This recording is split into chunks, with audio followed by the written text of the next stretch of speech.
কথাটা ভালো করে মনে রাখবেন। ঈমানদারদের ইন্তেকালের পূর্বে গুনাহের আশঙ্কা হয়।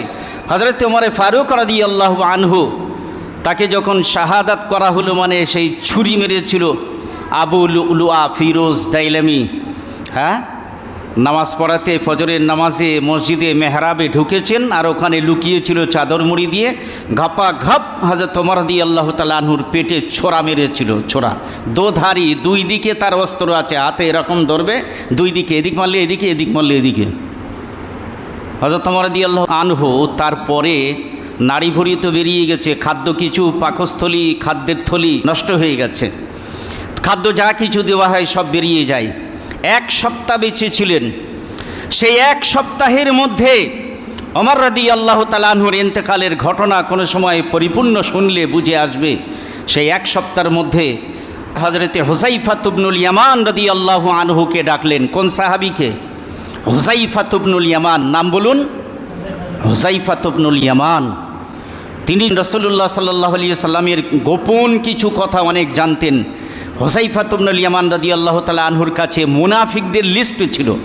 বারবার হযরত ওমর রাদিয়াল্লাহু তাআলা আনহু হুযায়ফা ইবনুল ইয়ামান রাদিয়াল্লাহু আনহুকে ডাকছেন, হুযায়ফা দেখো তো, তোমার কাছে যে গোপন লিস্ট আছে, রাসূলুল্লাহ সাল্লাল্লাহু আলাইহি সাল্লাম যে বলতে মানা করেছেন স্পষ্টভাবে, কাউকে, তোমাকেই শুধু জানিয়ে গিয়েছেন, দেখো তো এই লিস্টে আমি ওমরের নামটা আছে কিনা দেখো। আল্লাহু আকবার। আমাদের ইন্তেকালের পূর্বে আমাদের গুনাহের কথাও স্মরণ হয় না। হযরতে হুযায়ফা ইবনুল ইয়ামান রাদিয়াল্লাহু আনহু বলেছিলেন, আমিরুল মুমিনিন, আপনার নাম লিস্টে নেই, তবে একটি বিষয় আছে, সেটা আমি বলে দিতে পারি।